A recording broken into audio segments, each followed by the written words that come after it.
hamster. Paano kita matutulungan? Ang ganda naman niya. Okay, sarap ng araw na ito. Ang ganda ko at single. Hello mga boys! Alam mo, wala na akong sakit. Bata at sariwa ako, lalo na para sa isang kasamahan sa kwarto na ganyan. Kalalang. Kaling-kans tayo pumunta pa rin bihayang isang kaibigan. March mo na mag-exhibit your winter, nasan siya? Nadapas siya. Sige, hahanapin ko na lang siya.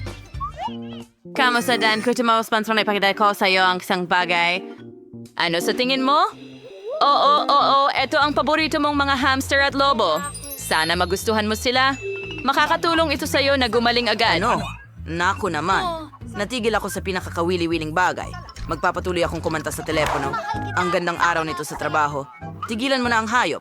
Nasa ospital tayo. Ate, bawal ang mga hayop dito. At kailangan mong ibigay sa akin ang kuneho. Ganun lang. At maghintay ka ng 1 taon. Kumusta ang problema mo? Ano? Bawal ang mga hayop. Anong gagawin ko kay Stevie, ang tapat kong aso? Siguro hindi ganong masakit ang braso ko. Pero hindi, masakit.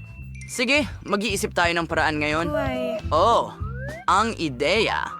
Pwede akong magkunwaring bulag. Tiyak na may papapasok si Stevie, ang mahal kong aso, na parang aso ng gabay. Dapat nating suriin ang pamamaraan. Hindi ko makita. Hoy, bakit mo ako pinipigilan? Nagpasya ka bang atakihin ang bulag na tao? Oo nga, bulag ka. Pwede kang dumaan. Oo, nakakahiya yon. Ang bola ko. Oh, Stevie! Hindi! Masamang bata! Tama na, Stevie! Ikaw ay pupunta! Pupuntahan ko ito ngayon. Hinahabol kita, kaibigan ko, at mga matamis buwan na nang binhi! wala. Bakit kayo tumatakbo palayo sa akin? Pwede mo bang hawakan Hahabulin ito? kita kahit ano paman. 4 na paa na aso. Halika, tumigil ka. Kaya hindi ka pala bulag? Lumabas ka ng ospital ko kasama ang aso mo? Kailangan nating maglinis ng kaunti. Magandang hapon. Mayroon ka bang sanggol? Ang cute! At mayroon akong kalansing para sa sanggol. Patingin nga sa kanya. Sandali, tulog siya. Nako. May aso ako doon. Pasensya na. Kailangan kong gawin ang mga gawain at natatakot akong mag-isa. Talaga bang imposible na lumakad kasama ang prinsesa ko? Naintindihan. Okay, hindi mo na kami makikita. Pero itatago ko ang laruan.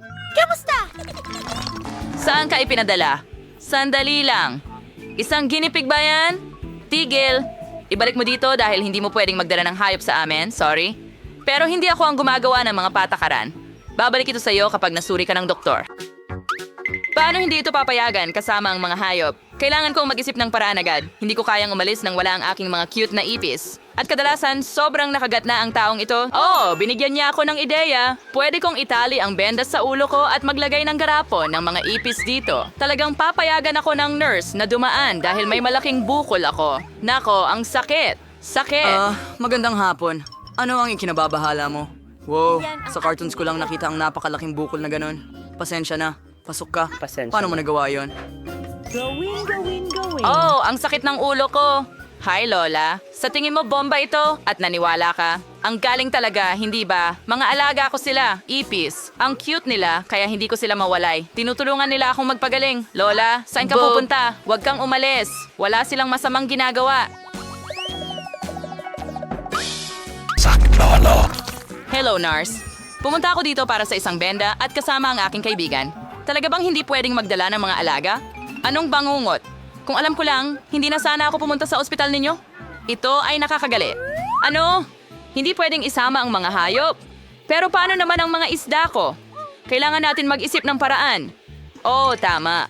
May naisip akong paraan. Ibubuhos ko ang mga isda mula sa aquarium sa drip. Tiyak na makakatawid sila sa mesa ng nurse. Gagawin nating parang may nakasaksak na IV sa akin. Magaling! Kailangan kong suriin ang aking paraan. Tara na. Kumusta? Ang sakit ko.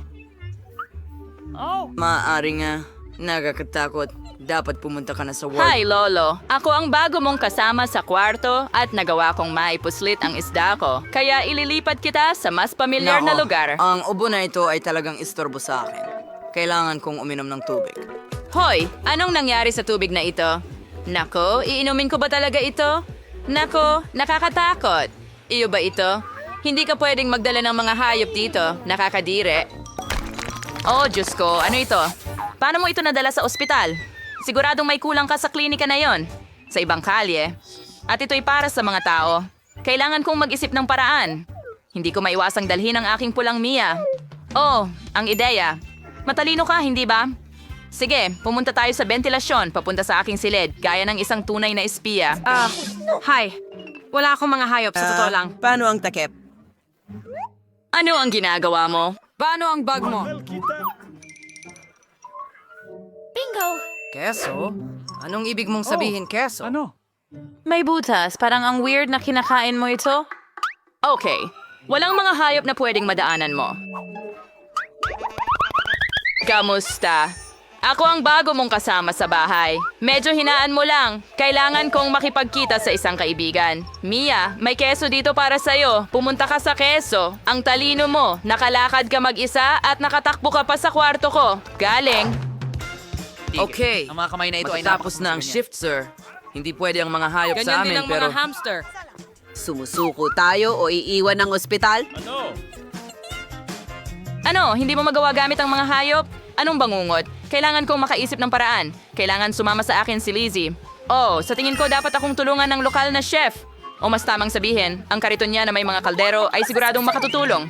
Kaya ang kailangan mo lang gawin ay tahimik na kunin ang uniforme at kariton. Itatago ko ang kuhol dito, tatakpan ng lugaw ang lahat, at makakaalis na ako.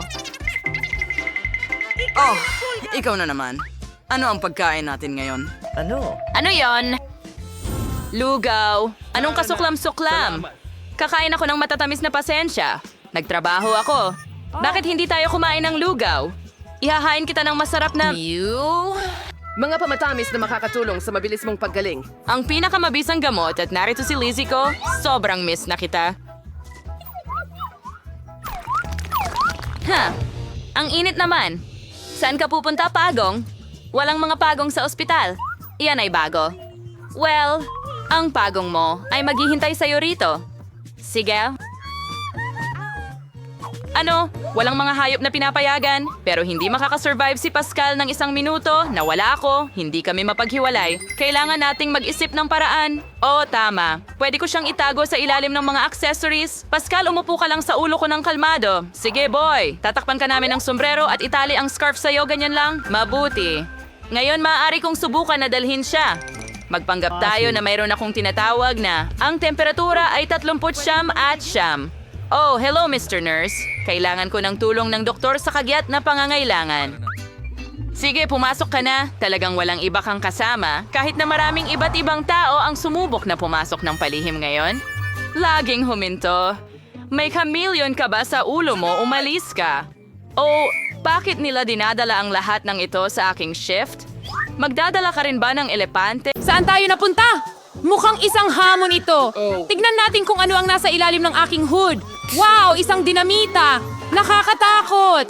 Sandali, kung hindi pa sumabog ang diamond, baka hindi ito totoo. Wow, ang bango. At kung aalis ako... Ang sarap. Tsokolate ito. Huwag! Wow, ang astig niya. Ayos! Oo, Mia, hindi ko pa natitikman ang chocolate dynamite dati. Nagkataon na napakasarap pala. Ang galing! Napakatamis at napakalaki. Tiyak na kakainin ko ang buong dynamite na ito. Alaga? Malapit na akong matapos? At tagapagpanatili ng oras ba ito? Ang sarap! Tsokolate rin. Ang sarap!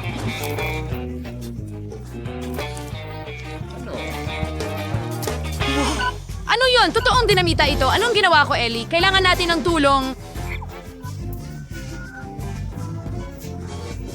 Salamat sa panunood. May tumatawag ba para sa tulong? Papunta na ako dyan? Nakikita ko na may problema ang isang tao dyan sa ibaba. Huwag mag-alala. Lilipad na ako papunta sa inyo. Anong nangyari? Dinamita yan. Huwag mag-alala. Alam ko kung paano ito lutasin. Sige, tayo ay- Tumahimik kayo mga babae.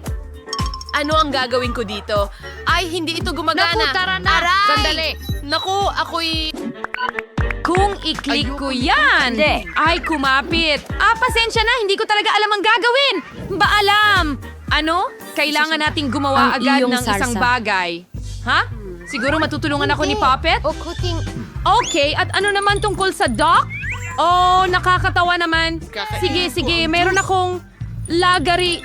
Puputulin ko na lang ang dinamita. Nakakainip ka talaga, Ellie. O baka tuod, sirs. Tiyak na magkasya sila. Alam ko na kailangan putulin ang wiring pagkatapos mawawala ang dinamita. Pero dapat bang putulin ng mga kawad? Naku! Sumabog ang dinamita. Wow! Ang daming tsokolate! Tingnan mo yan! Ang ganda! Sarap! Nasa langit ba tayo o ang dinamita ay tsokolate pero astig talaga? Ang sarap! Alamin natin kung ano ang nasa ilalim ng iyong kloshes sa lalong madaling panahon. Buksan mo na ito agad! Oh, isang iPhone! Ayos! Sino ang magkakaroon ng totoo at sino ang mayroong chocolate na isa? Ako ang unang kukuha. Wow, ito Ang ay... gwapo. Oh, Diyos ko, tsokolate ito.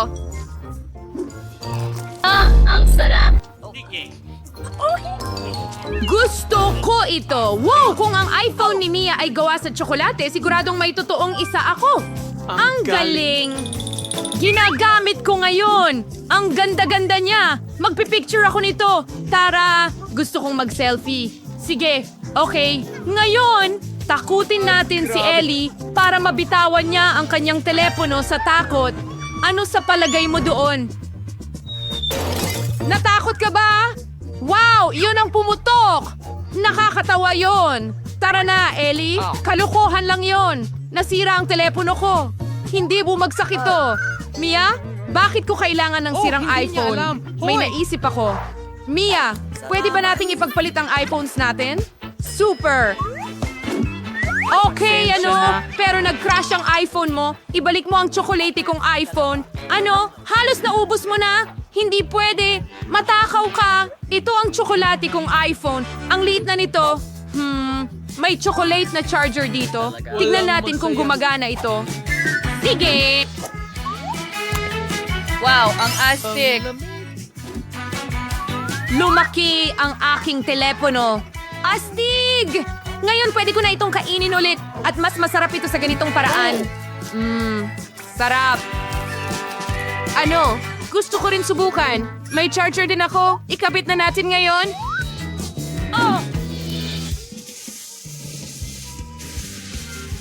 Nakuryente ako? Hindi maaari.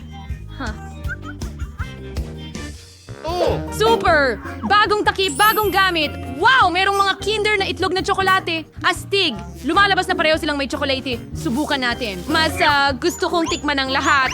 Pero una, tatanggalin muna natin ang buong pakete. Ang sarap nito. Masarap! Gusto ko ito. Wow! Ano pa kaya ang nandyan? Maraming M&M candies. Ang galing niyan. Subukan natin ang dalawa. Ang sarap nila. Grabe, gusto kong subukan ng dalawa. Meron din akong mga itlog ng Kinder Surprise na tsokolate. Ano kayang sorpresa ang makukuha ko? Yak! May totoong itlog ako. Ang kadiri! Naku, ganito ba talaga ito sa lahat ng lugar? Susubok ako ng isa pa. Sige. Ang galing. Oh, nakakadiri. May tsokolating itlog ako na may totoong itlog sa loob. Pero si Ellie may masasarap na tsokolating itlog. Totoo. Gusto kong subukan ng isa pang bagay. Ano kaya ang mangyayari dito? Wow! Tingnan natin. May mga marmalade bears. Tingnan mo yon. Astig! Subukan natin. Masarap. Oh, ano ito? Oh, ito'y...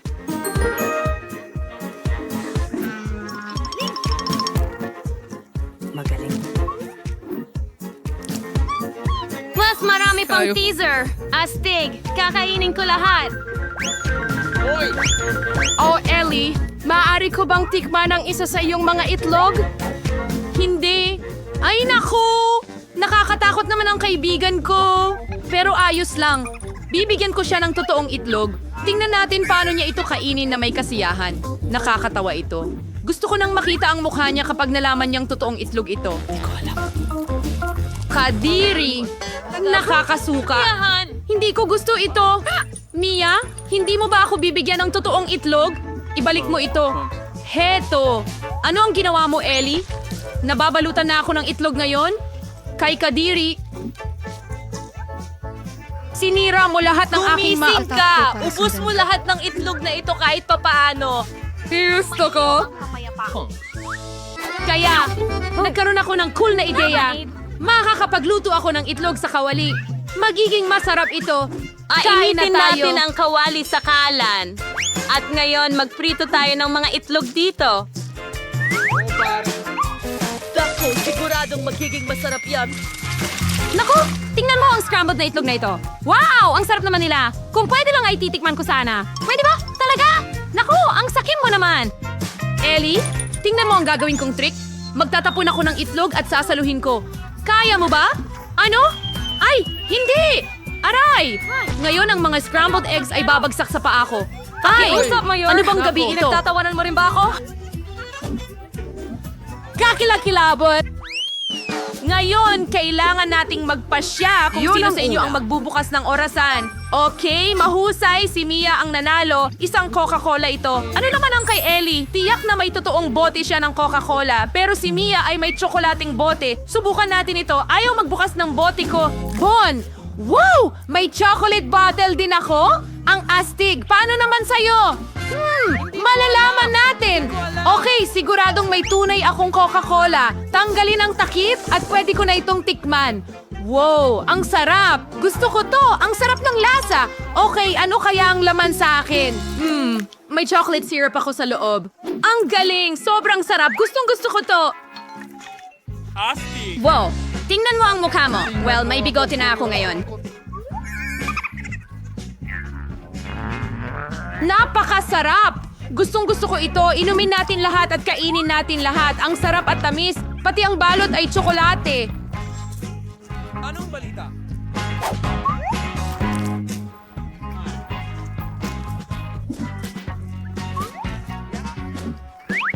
Sige, malapit na akong matapos. Pwede ko bang subukan ng kaunti? Hindi. Inumin mo ang sayo. Sige.